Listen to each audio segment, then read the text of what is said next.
Saul, como estava atacado pelo espírito do Bernom, para quem não sabe o demônio, ele se encostava debaixo de uma árvore e se sentia ali atacado. E ele só melhorava quando Davi chegava numa árvore e começava a guerrear, tocando no saco dos ovos. E diz que o espírito maligno se afastava de Saul e Saul refugiava sua alma. Mas vamos lá, gente, vamos falar de um grande profeta. Bom, para aqueles que não me conhecem, eu não sou pastor, mas eu tenho a honra de dizer uma coisa. Quando Cristo vem aqui na terra, ele escolhe 12 discípulos. E Deus sabe, nenhum dos 12, nenhum, tinha uma formatura de pastor. Nenhum dos 12. Mas eles tinham uma formatura que poucos têm. Eles tinham o Espírito Santo de Deus na alma, que expulsava, que curava. Mas eu gostaria de fazer uma teologia e ter um tipo de pastor formado. Se der, farei. Se não, continuarei pregando para o Senhor Deus. Essa é a realidade da vida. Eu sou do interior de Minas Gerais, para quem não conhece. Eu costumo falar com muito orgulho. Porque tem gente que tem vergonha de dizer assim: eu estou num casinho, que nada. Jesus veio numa terra tão simples, né? Por ventura de Belém, alguma coisa que presta, e veio lá, Salvador dos judeus. Eu sou do Vale do Jequitinhonha, em Santa Maria do Salto. Nasci e me criei naquele lugar. Minha família é toda de lá. Ali naquele lugar, eu ingressei, eu comecei meus primeiros passos na igreja com 20 anos de idade, solteiro, não era casado, namorador, pegava tudo que aparecia na frente. Imagina. Família que não tinha nenhum cristão. Um pai carrasco. A pastora sabe disso. Você ter um título de crente há 50 anos atrás era complicado. Hoje está fácil. Hoje está muito fácil. Me lembro, irmãos, vocês são muito jovens, tem muitos jovens aqui. Eu gostaria de bater um papo com vocês, juventude. Não é pregar só para crente. Tem que falar também para aqueles jovens que estão galgando seus primeiros passos. O jovem, para ele tomar uma dianteira diante do Evangelho, tem que ter determinação. Se não tiver determinação, irmãos, não vai. Você vem hoje para a igreja, amanhã os amigos começam a criticar, e você sai do caminho do Evangelho e vai para outros caminhos. Se tiver dinheiro, muito pior. O rico não precisa de Deus. Essa é a realidade. O rico não precisa de Deus. O rico, entre aspas, o que tem o dinheiro, conta Deus. Porque Jó era o homem mais rico do universo e não tinha mais ninguém temente a Deus do que ele. Mas quando a gente tem dinheiro no bolso, você não dá muita ligança. Mas quando as coisas apertam, você lembra que Deus existe. Mas minha convenção, irmãos, foi assim. Eu estava na rua, numa festa, e eu até tinha uma palhazinha aqui que eu escutei um hino numa igreja que eu contei aqui. Mas aquele hino que eu escutei ali, que eu achei bonito e foi para a igreja, eu não fiquei, saí e voltei para o mundão, meu Deus. Voltei para o mundão. Festa, danceteria, enfim. Porque danceteria e cabaré, irmãos, me desculpe, é a mesma coisa, viu? Não tem diferença nenhuma. Tudo faz parte do meu currículo. Essa é a realidade. Me desculpe. Vai doer, mas é a realidade. E ali eu vim. De noite, era mais ou menos 1h da manhã, a igreja batista estava em vigília. E eu era o cara lugar ali no centro da cidade, lá, a família da gente é uma família muito conhecida. Se eles estiverem, eu digo que fica ruim, né? Porque está cheio de família aqui. Os parentes estão aqui, escutando o que eu estou falando. E ali, a igreja batista estava começando, não tinha nem ainda o ponto ainda, o espaço físico para congregar. O pastor reuniu na casa de um irmão que tinha aceitado Cristo. E quando eu desço, a minha casa ficava na rua Moeda Maciel, uma rua principal, e tinha uma outra descida da casa dessa irmã, uma obreira estava lá, que tinha aceitado. E estava aquele pastor chamado Josué Gervás. Ele estava advogado, estava lá, tinha pegado uma casa, o pessoal lá estava ali. E ali ele resolveu fundar aquela igreja. Quando eu escutei aquele hino, que tocou na minha alma, Deus chama assim, irmãos. Eu vim da rua, e eu fui sempre um cara polêmico.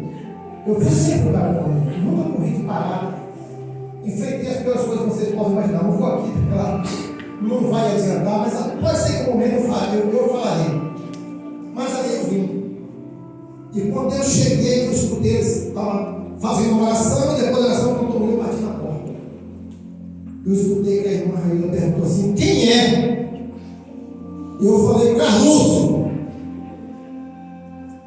Eu escutei o pastor falou assim: misericórdia. Já estava preocupado, né, que sabia qualquer coisa eu esquentava a cabeça. Aí eu falei: olha, eu quero entrar. Isso era mais ou menos meia-noite, 1 hora da manhã. Ele abriu a porta e ali eu entro. Pastor de Deus, pastor Marcos. E eu falei: eu quero aceitar Jesus agora. E eu sempre gostei de andar dentro do mar, cortando de novo o pescoço, transferindo essa costura. Numa máquina de fazer de fundo, o capeta carrega. Cheguei no dia do barranco, então eu ensinava, pá! Eu da mesa, meti a mão no pescoço, abri o transferindo, botei lá. Falei: venha, pastor, faça o que você quiser, que a partir de hoje. Foi assim a minha entrega a Deus. Eu entreguei a Deus dessa maneira, irmãos.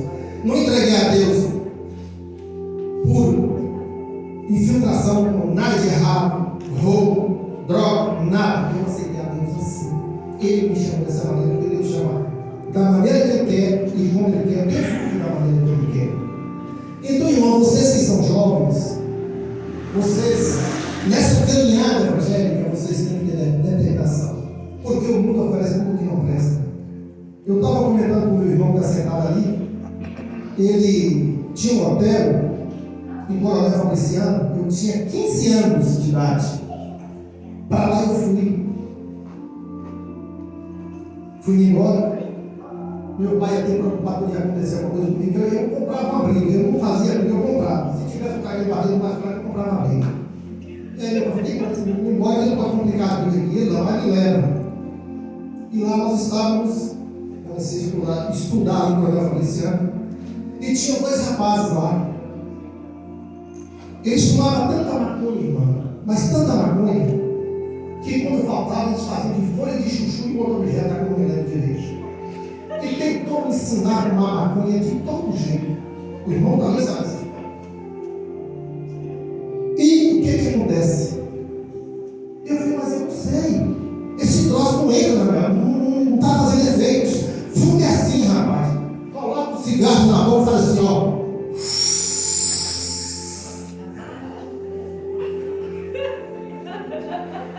Em frente. Que você assistiu o efeito. Não tem vergonha de dizer: eu fiz umas 2 vezes. Aquela porcaria não fez efeito nenhum. Porque o Espírito Santo já falava comigo. Deus já tinha um plano na minha vida. Deus já tinha um plano na minha vida. Essa é a realidade. O mundo perdido está aí para oferecer isso. Mas eu lembrava de uma coisa: o velho meu pai, sem cultura, sem nada, quando eu parto daquela cidade para ir embora, ele me chama. Fala: meu filho, você está indo embora, né? Como eu sou o caçula sempre é mais protegido pelos pais. Meu pai batia muito. Eu estou com o assunto do meu pai, que até hoje eu me lembro. Eu não vou esquecer do que foi a sua que mais me marcou na minha vida. Eu me ensino a tomar dobrado, mas aquele meu valeu a pena. Enxou todo, fiquei tudo azul, mas colocou até sal em mim. Mas eu vencia, e isso me consertou na vida. E quando eu saí postado, eu me amava, meu pai me amava. Tanto é que quando meu pai teve a doença, minha irmã falou assim: quem vai sofrer muita carruço, porque ele é muito apegado a pai. Aí quando eu saio daquela cidade, meu pai me chama e fala comigo assim: meu filho, você está indo embora, eu vou lhe fazer um pedido. É o que, pai? Meu filho, quando você estiver na rua, que você vê a polícia levando um cara preso, derrubado, lembra que aquele preso que esteve ali poderia ser você. Meu filho, quando você vê alguém preso, porque estava, que antigamente, meus irmãos, se vocês não sabem, a polícia só no Carlos Arão no Rio matava. Hoje não, está diferenciado, matava. Essa era a lei. Ele disse: se você vê, lembra, esse cara pode ser você. Então, quando eles tentaram incutir aquilo em mim, eu lembrava do meu pai, porque família é tudo na vida. Nada melhor do que família. Lembrem vocês que a família é a base sustentável de toda a história. Ai do mundo se não fosse a família. É a única coisa que o diabo não conseguiu acabar até hoje, foi a família. Porque ele tenta de todo jeito, mas não vai conseguir. Igreja, eu acredito que aqui encerra 8h30 mais ou menos, né, irmão? Eu fico preocupado, porque realmente não sei alguma coisa que eu se sinto incomodado. Mas eu quero falar do personagem aqui. Diz que havia, Jó, capítulo 1, se alguém tiver a Bíblia, ele pode abrir. Havia na cidade de Uz um homem por nome Jó.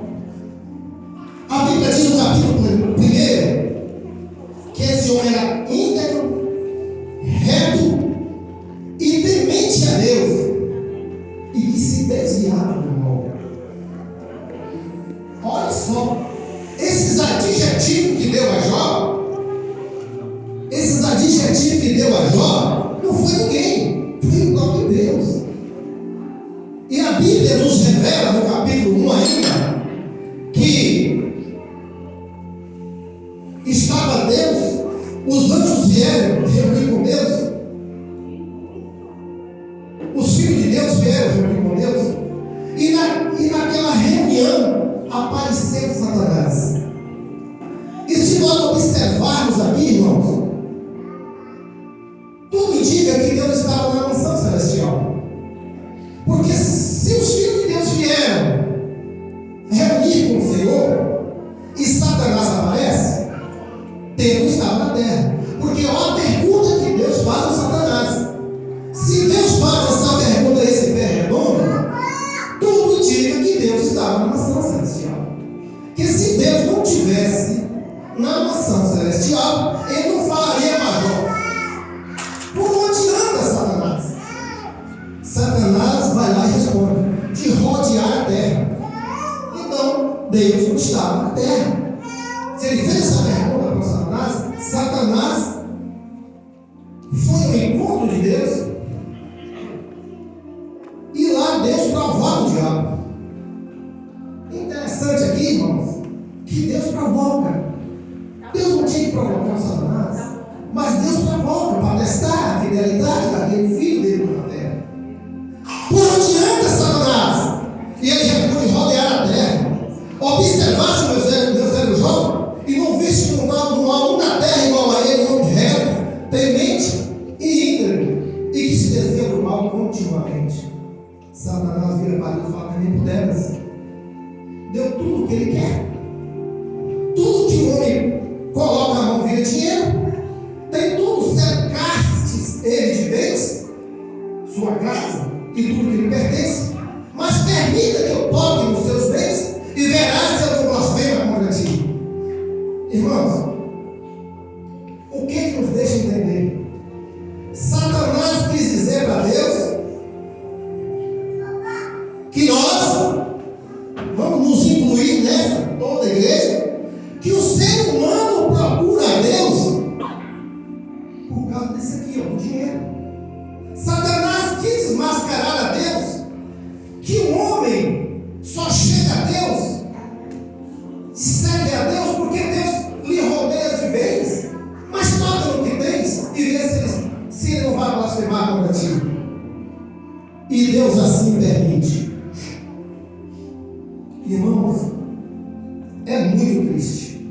É muito triste a história desse homem, desse personagem.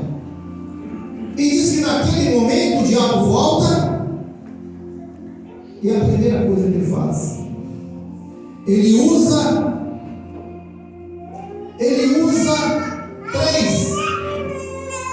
três investidas. Ele usa o vento, ele usa o fogo, ele usa os saberes para poder fluir naquilo que era mais precioso do Jó, que é a sua parte financeira. Eu não sei se aqui tem alguém da igreja que já passou por uma vida financeira difícil, que um dia teve um patrimônio e viu ser dilapidado de um dia para outro. Só quem tem, irmãos, vai entender o quanto esse homem era forte, vai entender o quanto esse homem amava Deus. E disse que Jó estava em casa, e a Bíblia fala que Jó tinha 7 filhos e 3 filhas, e que seus filhos davam banquetes, e esses banquetes eram alternados. Hoje era na casa de um irmão deles, amanhã na casa do outro irmão, eram banquetes alternados. E o que fazia Jó? A Bíblia diz que Jó levantava de madrugada e orava a Deus, e oferecia sacrifício, holocaustos para seus filhos. Eu estou falando aqui agora para você, jovem, para você, cristão, para mim. É a situação mais difícil do mundo. Agora vê como um pai ama um filho. Seus filhos dão festas e o seu pai buscando a Deus. Se cada crente, se cada pessoa nessa superfície da terra agisse da maneira que agisse Jó, como agiu Jó, o mundo seria diferente. E o que acontece? Sai de lá o mensageiro correndo e diz: meu servo Jó, estavam os bois lavrando e as jumentas pastando, veio os sabeus, tomaram todas e levaram o fio da espada, todos que ali estavam, mataram todos. Antes que esse saísse, chegou um outro e disse: os caldeus vieram, levaram todos os seus camelos, e não era um camelo, eram 3.000 camelos. Vieram um bando de ladrão lá e levaram tudo. Antes que aquele falasse, chegou outro, veio fogo do céu e destruiu todas as ovelhas. E não se tratava de uma ovelha, irmãos, eram 7.000 ovelhas. Antes que esse terminasse de falar, veio outro e disse: veio um redemoinho dos 4 cantos e deu sobre a casa, e morreram todos os seus filhos. E aquele homem ali agora viu ser destruído tudo que ele tinha. Foi embora, a sua parte financeira acabou tudo. Ele olha para os 4 cantos e não vê mais ninguém. Não vê mais ninguém. E o que aquele homem faz? Ele pega seu manto, rasga a sua cabeça, joga cinza, vai para o pó da terra e disse: nu eu saí do ventre da minha mãe, e nu eu voltarei. O Deus que me deu, o Deus leva. E em nenhum momento esse homem pecou contra Deus. É muito triste você ver uma cena dessa, contada da maneira que é acontecida. Vocês podem pegar o livro de Jó e ler aqui, do capítulo 1 ao versículo 42. E vai a segunda vez, e a Bíblia diz que os anjos voltam ali novamente encontrar com o Senhor teu Deus, e Deus volta e pergunta para Jó: por onde anda Satanás? Ele diz: de rodear a terra. Observaste meu servo Jó, e viste no ar um homem reto, tão íntegro, reto e temente a Deus, e que se desvia do mal continuamente, apesar de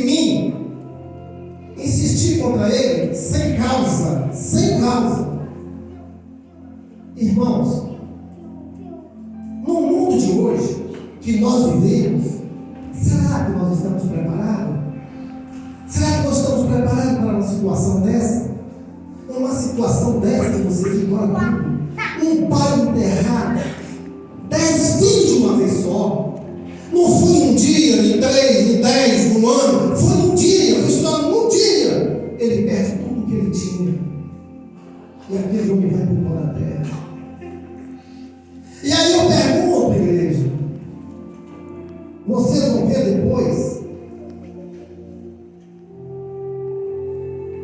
esses 5 golpes que Jó sofre na sua vida, na vida financeira, que acaba tudo, e vem o segundo golpe, que é os seus filhos que ele perde, vem o terceiro golpe, esse que acabou de matar. Porque quando você está aqui na igreja bonitinha, com uma roupa bonita, vestido bem arrumadinha, toda linda, cheirosa, maravilhosa, né? Imagina você cheio de lepra, com a boca toda torta, e você não você quer ver um cara morto, um bicho comendo na cova, que eu já vi, você vê a situação.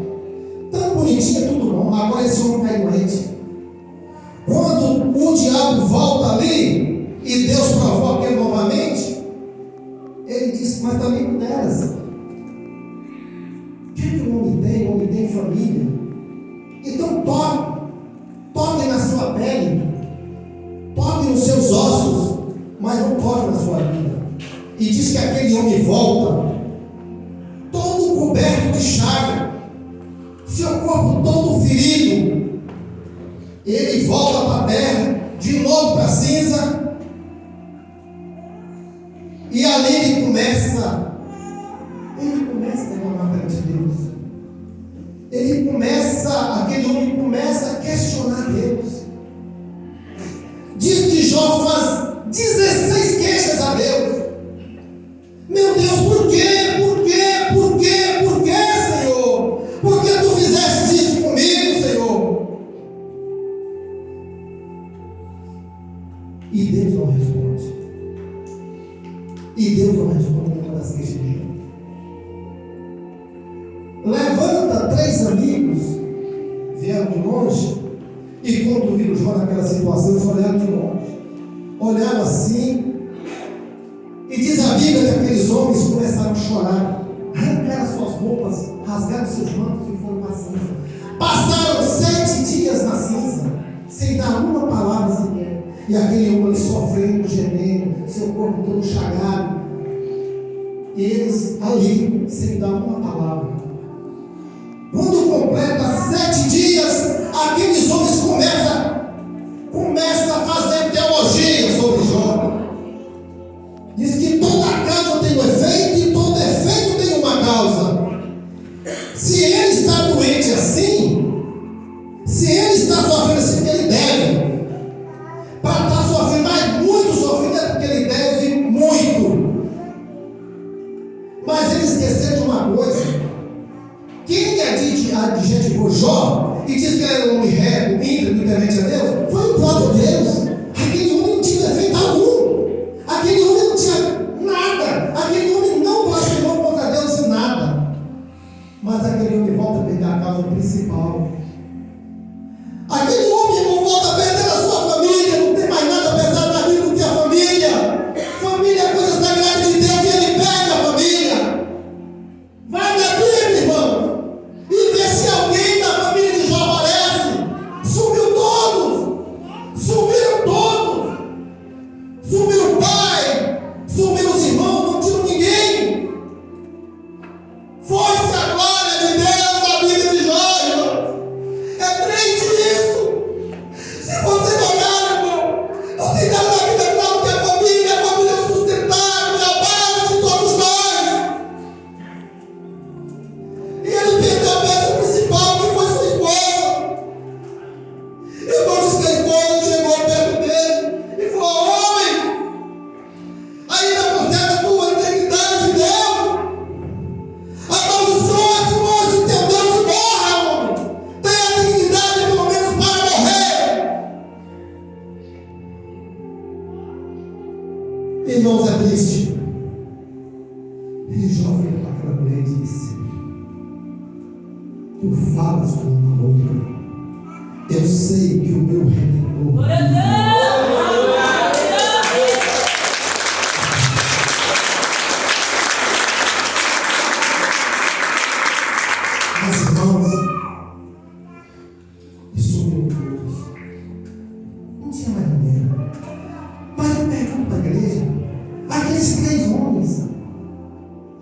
Zofar, Bildade. Eram 3 amigos de Jó. Elifaz, Bildade e Zofar. E esses 3 homens eram amigos de Jó? Será que esses 3 homens eram amigos de Jó? Claro que era.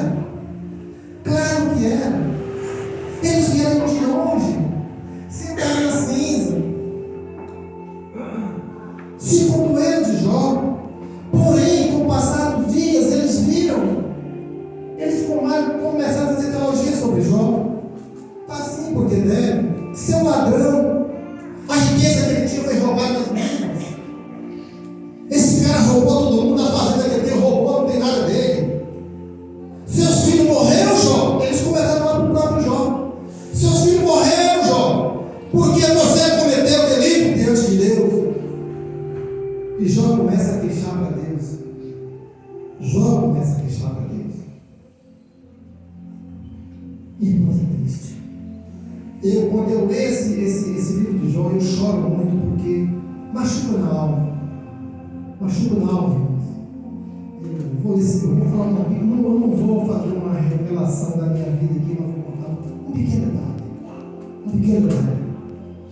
Irmãos, quando você está com dinheiro, quando você está bem financeiramente, os amigos enchem. Eu me lembro, irmãos, que eu senti uma água na minha casa para um amigo dar aula de artes marciais, da qual eu participei. Fiz arte marcial com aquele cara há muito tempo. Fiz a minha primeira faixa com minha esposa e fui marrado. E me lembrava no final de semana, chegava para mim e falava assim: "Ei, amigão, eu vou sair com uma gata hoje. Você vai me arrumar o quê? Você tem um carro, eu mais de uma bola 350, né? Você vai arrumar uma bola, um carro e tal." Eu falava: "Legal, bem qualquer e tal."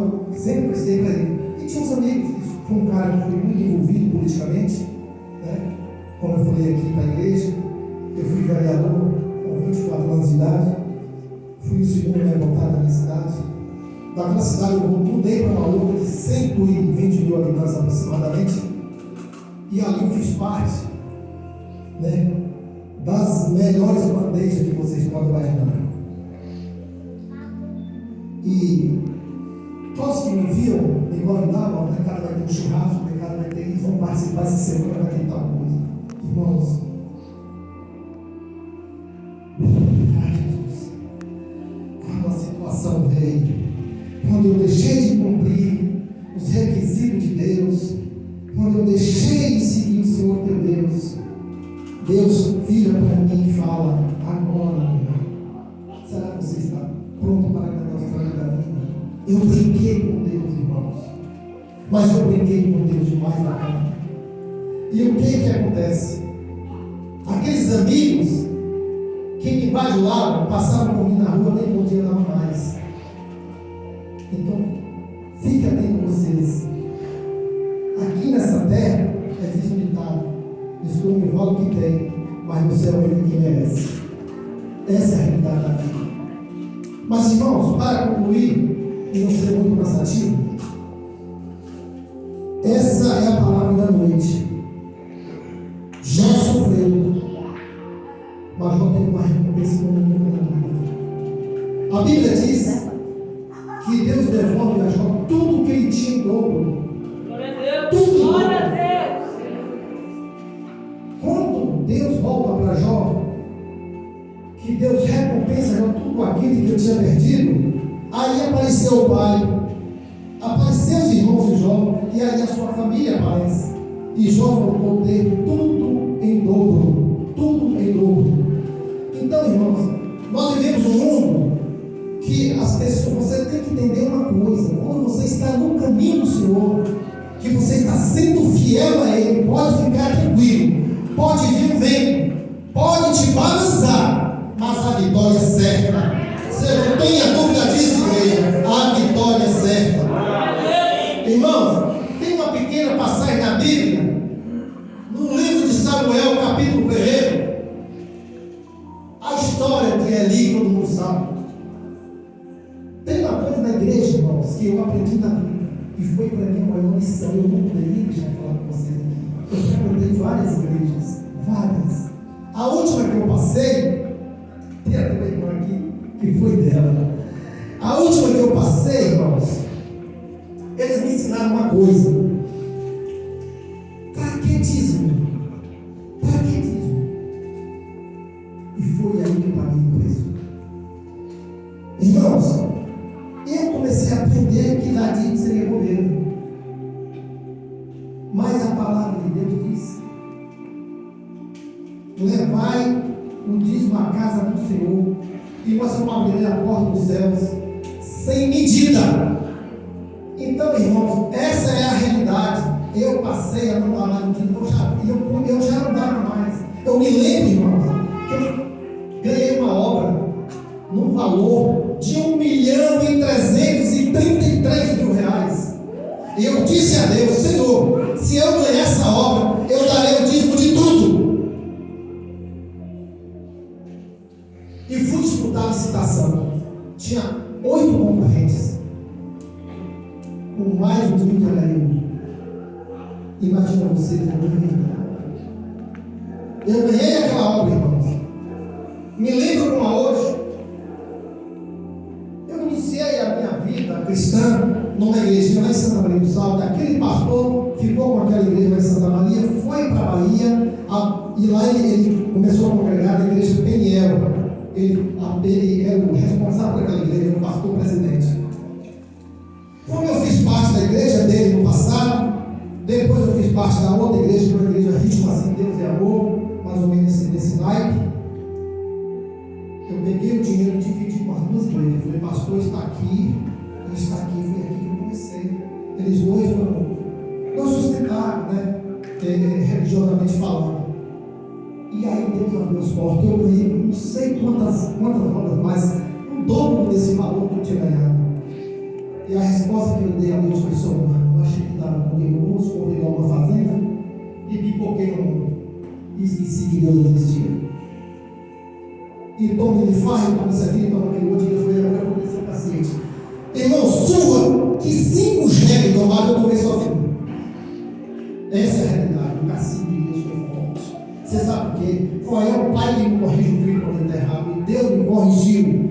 E mesmo assim eu não aprendi e fiquei naquela. Então eu aprendi uma coisa, irmãos.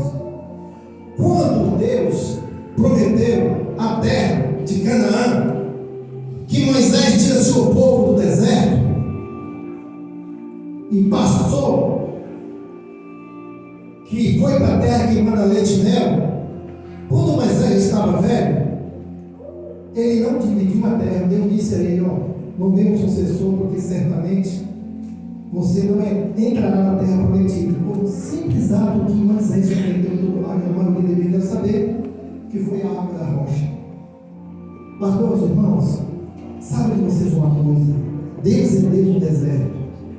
Deus é Deus no deserto. Quando você está com a vida mais difícil do mundo, você pode ter certeza: aí Deus é Deus.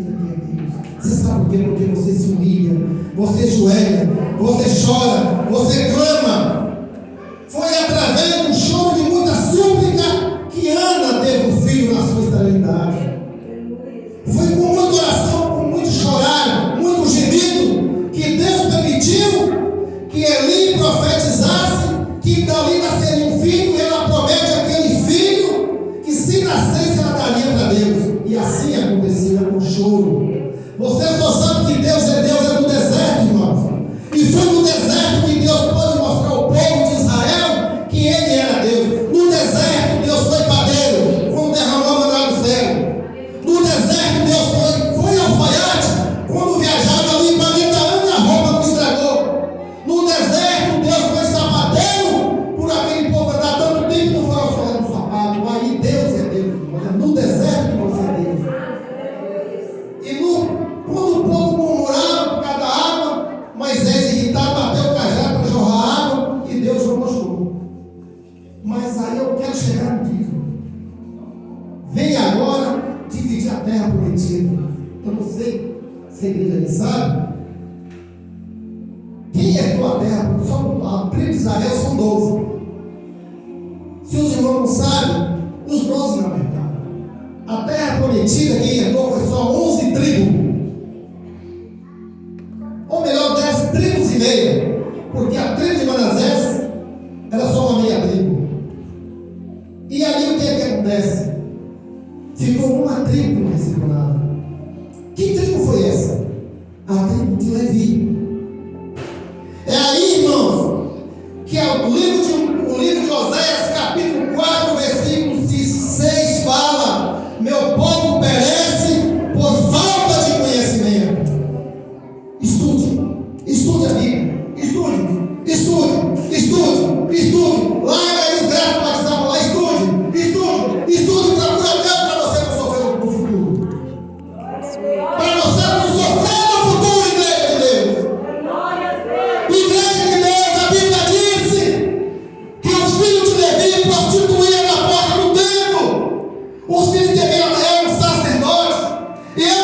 pessoas falou para Levi.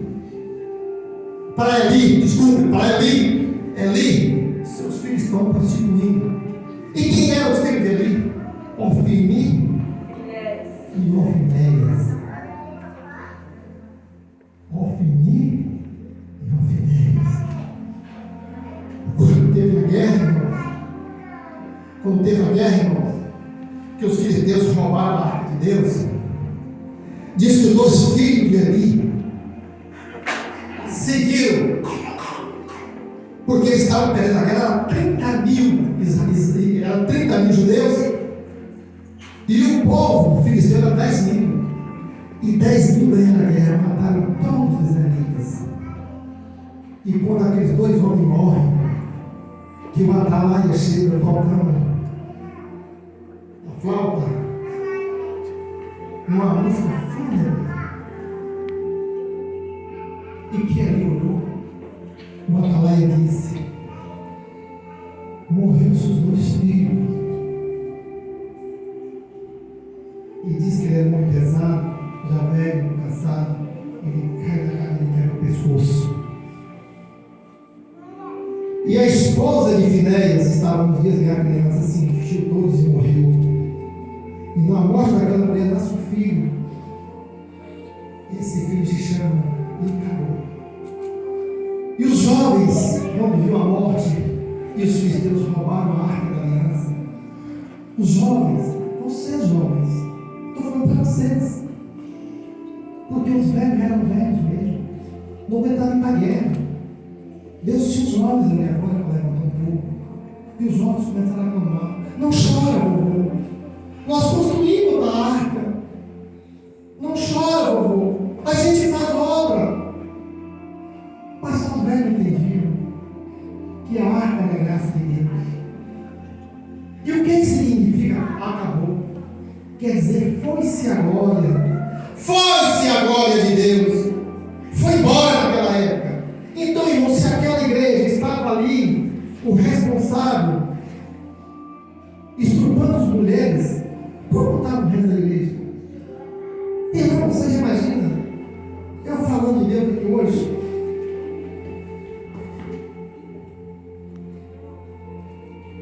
e a mulher caiu sentada no balinho, não sabe beber cachaça. Você sabe como é aquele corpo que estava pregando? Não é aquele corpo que estava na igreja? Safado. Irmãos, eu não estou perguntando vocês, não. Eu estou perguntando a Deus. Deus constituiu Jó como advogado dele.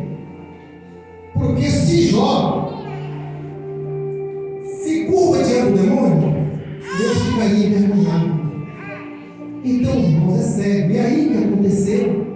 Quando divide as 12 tribos, que uma você ganhar, quem é que não recebeu a herança? A tribo de Levi. E como é que essa tribo vai sobreviver? Deus escolheu a tribo de Levi para fazer parte do sacerdócio do Deus Altíssimo. A obrigação deles era falar da palavra de Deus. Escolheu homens aptos, homens que faziam armas, homens que faziam isso aqui, homens que tomavam conta do tabernáculo de Deus. Então todos os tipos eram levados para a tribo de Levi, porque eles é quem representava o Deus aqui na terra. Como que a pastora vai construir, vai levar essa igreja num ápice mais alto, sem a contribuição nossa, sem a contribuição da igreja?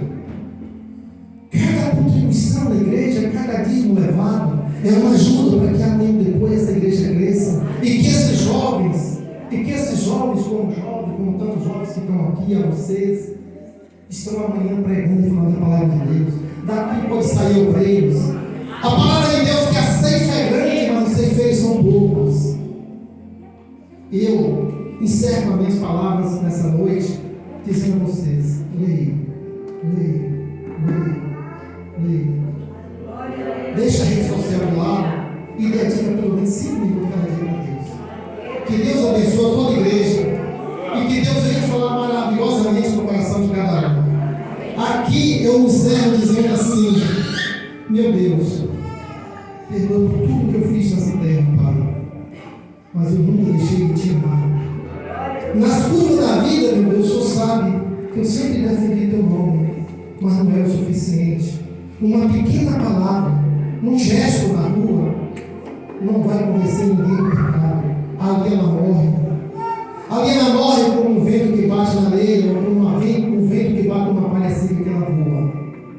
Mas quando você fala da palavra de Deus, a Bíblia diz: ou quem que tu és quente, ou quem que tu é frio, porque morro no vomitar-te-ei da minha boca para fora. Deus abençoe a todos. Eu saio de sangue, pastora. É pastor.